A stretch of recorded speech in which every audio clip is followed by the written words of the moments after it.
We all do it.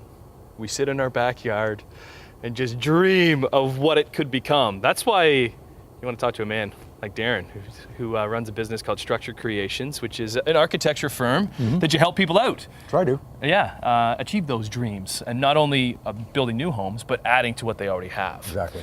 So we're at this place here in Burlington, and in their backyard, where they have a nice outdoor living space, but we brought Darren in to kind of help us out. What could we do with this space, Darren? Well, what a lot of people love, extend the season, extend the life of your home on the outdoors. So, you know, a beautiful outdoor covered porch here would be fantastic. Right off the access point, right here. Love to be able to rip that little parapet roof off, get a nice flat roof covered porch here, lift it up to get some height.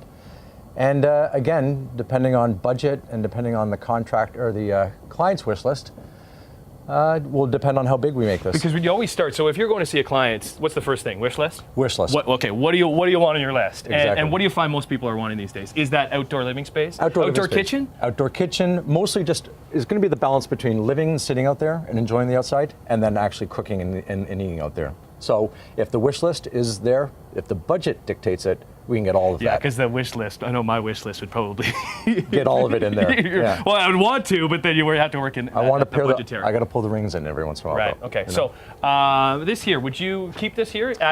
Work this into the equation? No, not this particular. In this particular case, we take this down. What we would integrate is the deck itself. You know, if we could, and again, budget driven. Okay. If this deck was suitable and structurally sound, then we would work this and just tie right into it.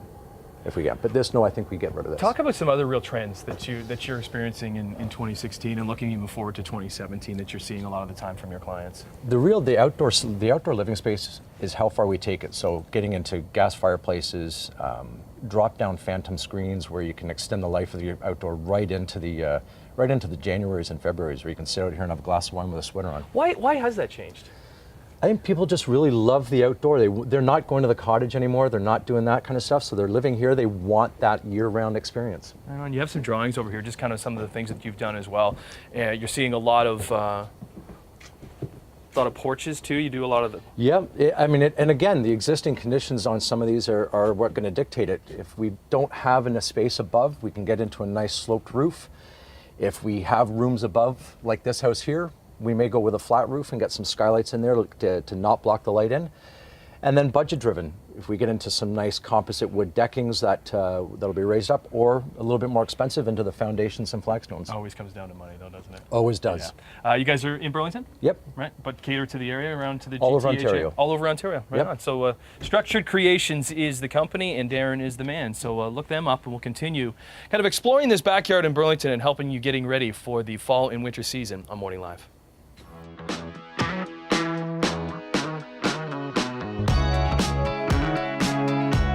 So I know it's hard to do to look ahead to the spring as we're getting into the fall and winter season, but if you want your backyard and your gardens looking beautiful, that's what you want to do, and that's why you got to hire guys like Brandon from Gelderlands, because Brandon has graciously welcomed us into one of his clients' backyards.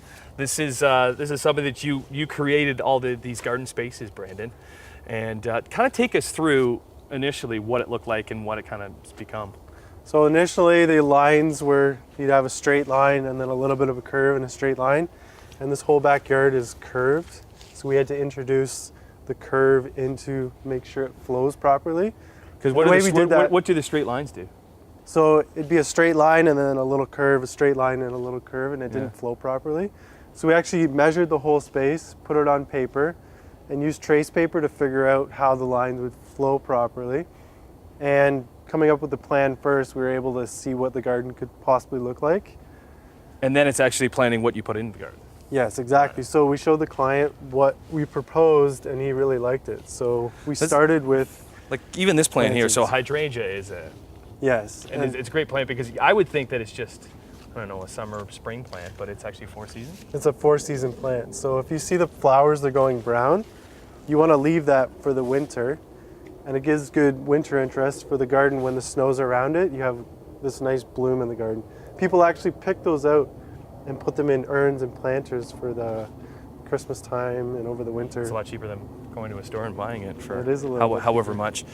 Some other challenges that you had here was things were growing over top of each other? Yeah, so if you see these plants here, actually, these junipers are growing up, and this vinca here kind of forms a carpet in the garden. And we wanted to kind of balance and put a tree here because there was nothing here before, and it just looked like a big wall with that cedar hedge there. So putting this tree here balances it over the year. So there was some existing trees, like that tree, that one, and then the one back over here too was also here before. and that's an apple tree there. It's been there for years. So it's nice to come into a backyard that has some established roots, pun intended, and then kind of work around with that. Yeah, you need to use what's there and build upon it. And now is the time, as I said off the top, like you don't want to be thinking about the springtime. No, you need to plan now because if you plan in the fall, you'll be ready for the spring.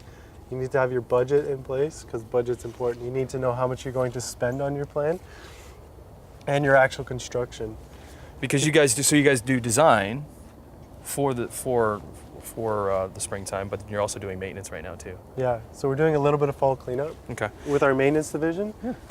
And that's Our what, design division is really focusing on planning for next year because if you wait too long, your plan will be done in, March, April, and then your garden won't even be started till July or August. well, we're doing some fall maintenance when we come back with Gelderlands and Brandon on Morning Live next half hour.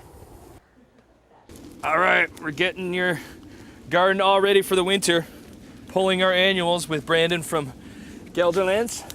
Is a landscape design and maintenance company, and although we talked last half hour, you're getting a lot of calls about people planning for the springtime. You have to get your gardens ready for the winter season. You do. We are supposed to be pulling these ones, aren't? Yes, these are the right ones. These are perennials that we're pulling. Yeah, these are sedums. You want to leave these because this gives good winter interest to the garden. Right. This is a peony here. This can be cut back. How far would you cut it back? I would leave it at least 6 inches above the ground for the plant. Just because in the springtime, sometimes if it's not covered enough by snow, it could damage the plant. What happened if you didn't pull your annuals? It would just look horrible. It would just look bad. If you're waiting to the springtime, like it wouldn't do anything, but it's just not. Yeah, it wouldn't look very good all winter. Okay. So I would almost recommend after this is done, put some mulch down for the winter. So if there's no snow covering it, you still have some good interest. Right. And actually the leaves that fall below the trees is kind of like mulch. So if you put the leaves around the base of a tree, it acts as mulch and it protects the roots of the So tree. don't always get rid of all the leaves like we're doing here? No, and I always recommend to people keep the leaves as a compost pile in your yard because if you turn it over the year, by June of next year, you can use that soil in your garden again. And it has lots of nutrients. What about all the goodness that's in your eaves trough? Because you want to be getting all those leaves out of there. Yeah, you have to clean your eaves troughs because you don't want to back up and you don't want flooding going into your basement. So clean out the eaves troughs, make sure all that sand from the asphalt is out of the eaves, and make sure the water's flowing through because the last thing you want is ice forming on your eaves troughs over the wintertime. Now, do you guys do all of that stuff? Yeah, we clean out the eaves troughs, we make... Because that's something people don't like to do. No, Right? no. And it is... a lot of people don't like heights, but we don't mind them because we're helping people, and that's what we do. We try to help people out where they need the help the most that can't get up on a ladder and do that kind of thing.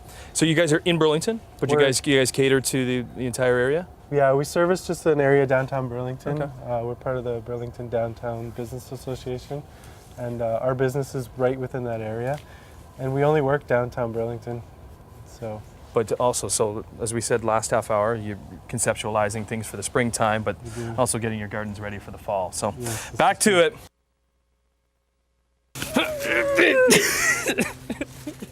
It's in there.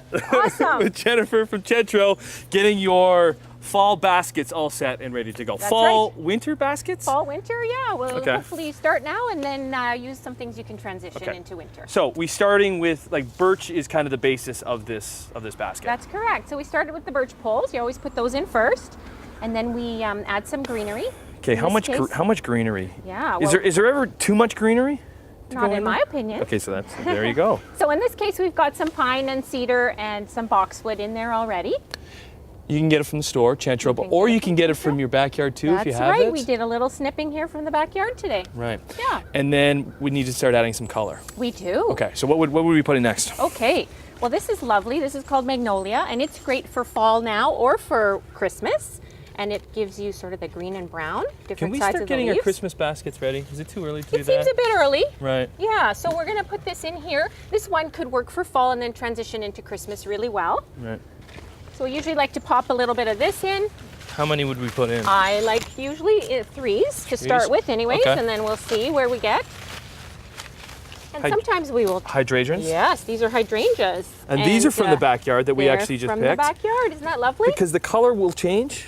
Will it dry up a bit? It does dry up a bit. Yep. Okay. But it will last like this now for the next month until you want to switch out for Christmas. All right, so Yeah. then So you can pop some hydrangeas in. like that.